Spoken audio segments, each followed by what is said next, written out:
Good morning everyone. I am Cindy A. Ramboyong, an accredited competency assessor in food processing and C2.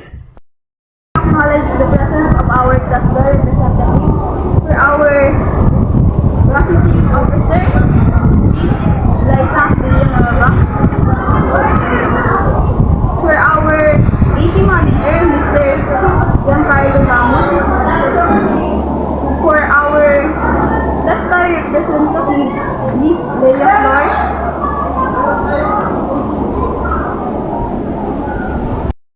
to worry about his or her presence. He or she is here to oversee the conduct of competency assessment and to check if the conduct in accordance with the prescribed competency assessment methodology and procedure. She will not assist you. Before we proceed, we are informed you that we are being recorded and live streamed through the CCTV camera in the Tasda Provincial Office and Tasda Regional Office. I have here your consent form which means that authority, including me, agreeing to recorded and to the other terms, including the sharing of your CCTV footage to authorized representatives indicated in this form. Also, I have here with me your application forms and self-assessment guides. These are proof that you are willing and ready to undergo the assessment. Connect your admissions.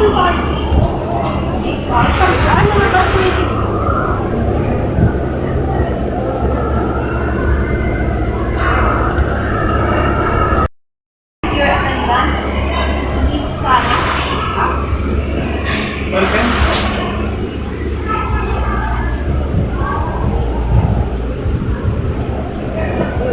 Store.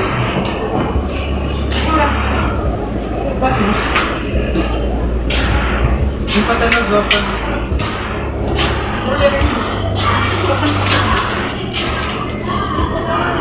Context and purpose of assessment. Assessment is the process of collecting evidence and making judgments on whether competency has been achieved. The assessment process seeks to determine whether the graduate or worker can perform to the standards expected. Workplace based on the defined competency standards.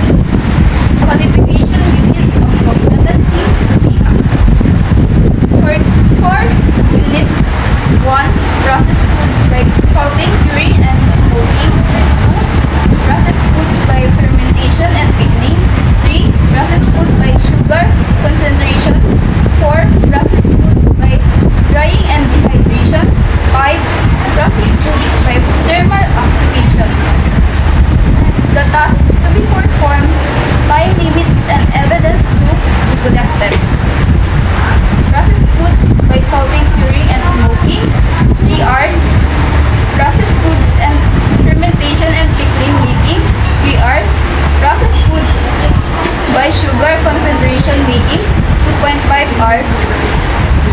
For religious practices, we also have this that need to be considered.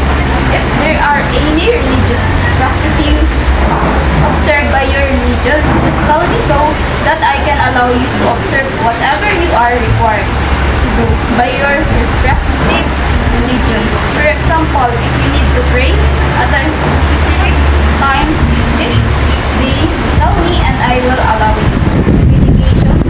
For those candidates who need to make their medication maintenance within the duration of our assessment, just inform me and I will take you your medication. Allowable reasonable adjustments in the assessment procedure. Thus, the permits reasonable adjustment that do not compromise competency. If you recall the special consideration, health condition, or special needs, please inform me before the assessment starts. The do's and don'ts inside the competency assessment center.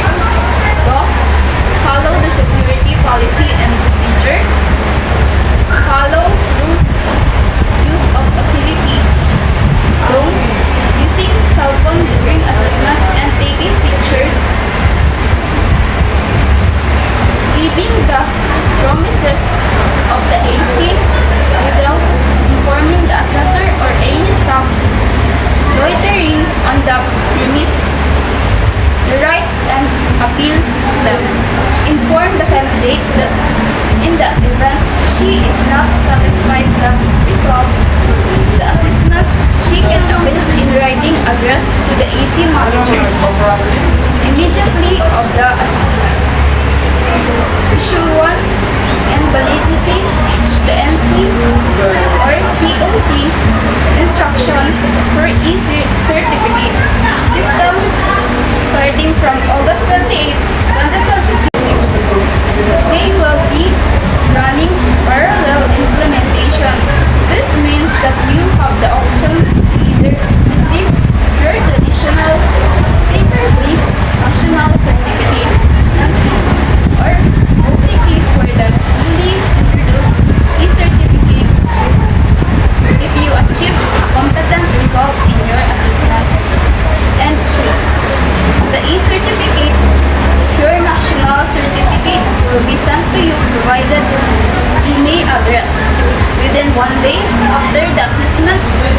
It is crucial to ensure that the email address you provided the application form is accurate. Once you receive should be print the e-certificate on any clean white A4 size paper. Individual must print the NC or COC be taken to the nearest TASDA provincial district office for the application process are accurate up to date of the tracing.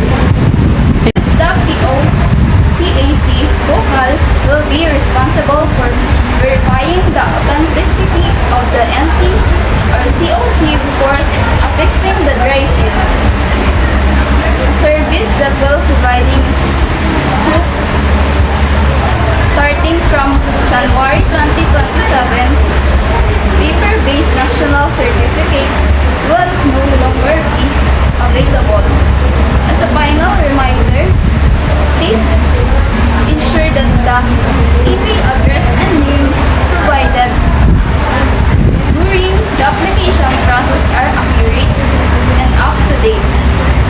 For base NC instruction, the NC or COC is issued by the provincial office where the assessment task places upon presentation of CA or S.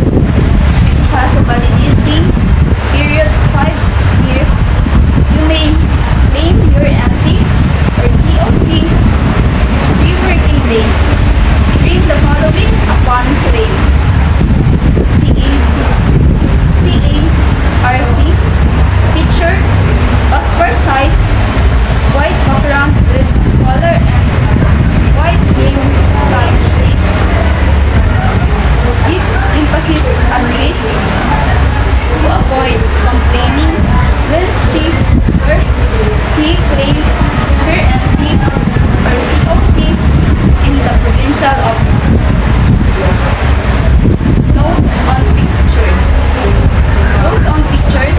Clear, white background, photo paper use, clear face and high quality. 50 pesos certification fee. If NC or COC will be claimed by representation, only 2 kinds of representatives may claim the NC or COC if the successful candidate can not claim it. Thus the PO or related liaison officer team member up to second degree requirements, original copy CRs, special power of attorneys, PE or letter of authorization. You may ask for a copy of the prescribed authorization letter in the provincial office or download it on the TASDA website TASDA.gov.ph. Photocopy of ID of certified worker, photocopy ID of claimant,